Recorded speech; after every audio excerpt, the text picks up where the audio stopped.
customer was actually going down a main road, and then someone dipped out into the road, clipped them, and then they spun out.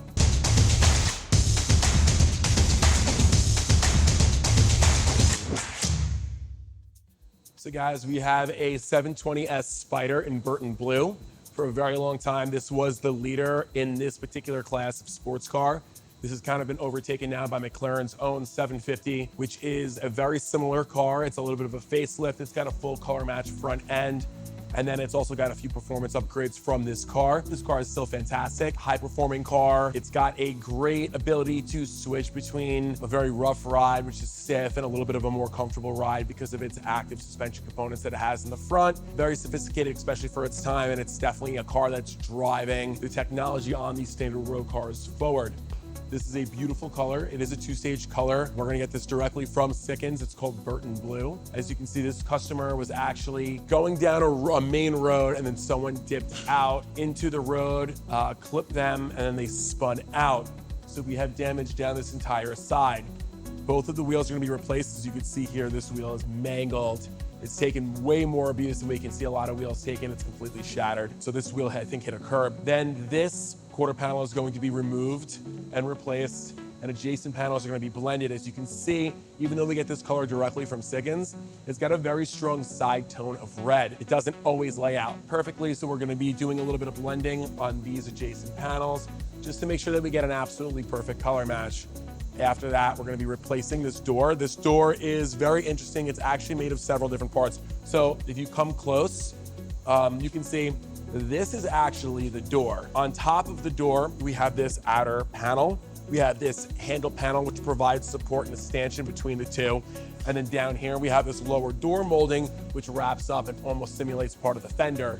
Beyond that, whenever we're painting this door, we end up doing the whole thing in black, because as you can see, the back side is done in black. It's actually a metallic black, and you have these reveal coverings. Then everything else on this side is done in blue, and then obviously these panels here are done only in that Burton Blue. We will be refinishing this handle stanchion panel in black as well. A lot of careful consideration is taken when reinstalling these parts. These belt moldings are extremely difficult to install. Any small, amount of pressure that was over applied or under applied will leave an impression not only in the belt molding, but we also see them down on these SMC and carbon fiber panels. We're gonna be doing a new veneer. Obviously this is garbage.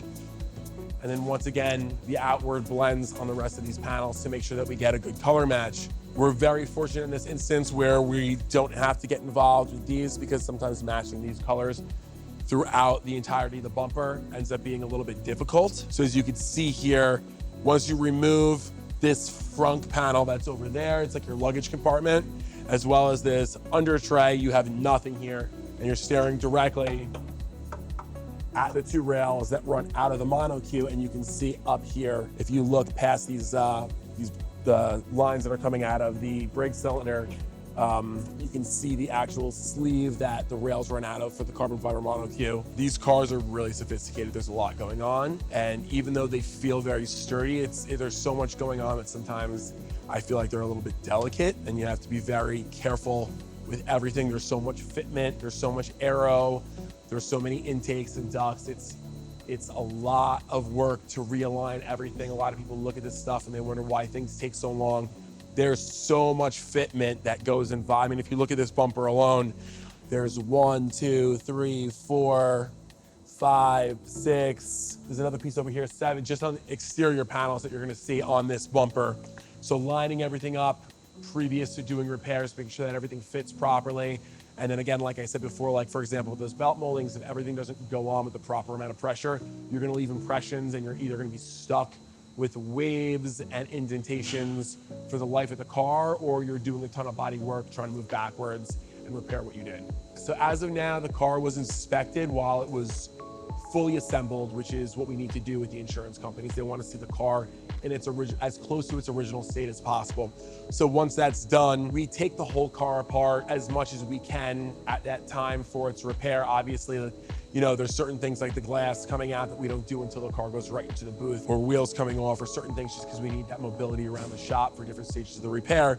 But at this point, we're going to be taking the car apart, especially with a hit like this, there's going to be additional damages. The rocker molding was on, so we may not have seen these housings for these coolers, stuff like that.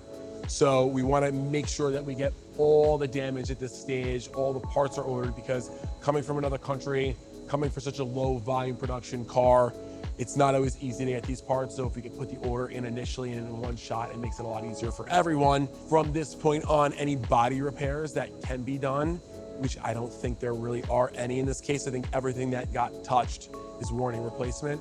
But normally we would begin those repairs, start to order and work on the color. And then once we're done taking this apart, we're probably gonna do a wheel alignment, because as you can see, that wheel's been damaged.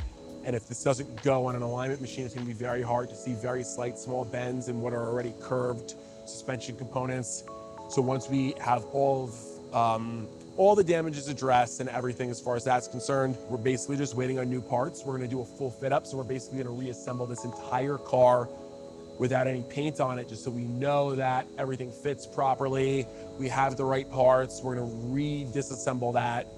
Then it goes in for paint. From that point, it's going to go to post-paint production, which is denibbing, wet sanding, compounding, polishing, final detail. It's gonna get a final inspection. This thing's gonna get set up to our computers, and it's gonna go back to the McLaren dealership, which has a more sophisticated set of computers, which is gonna be set up to, just to make sure that all the cooling is proper, all the active suspension is working the way it's supposed to, the lights are calibrated to the VIN, everything that we undid and redid is set properly with the central ECU.